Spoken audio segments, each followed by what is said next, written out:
So this is the Stanley Quencher H20 Flowstate cup, and it is in my absolute favorite color, cream. I love the cream on this design cup.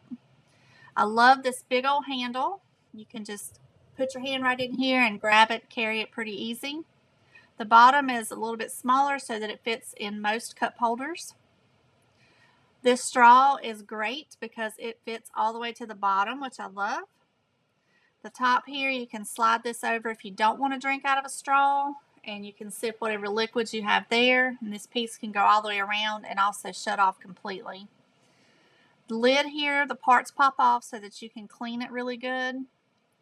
Inside you'll find the recycled stainless steel, which is a double wall vacuum system so that your liquids stay really cold, and the ice will stay ice for a long time. And it's a 40-ounce cup, so less trips to fill it up.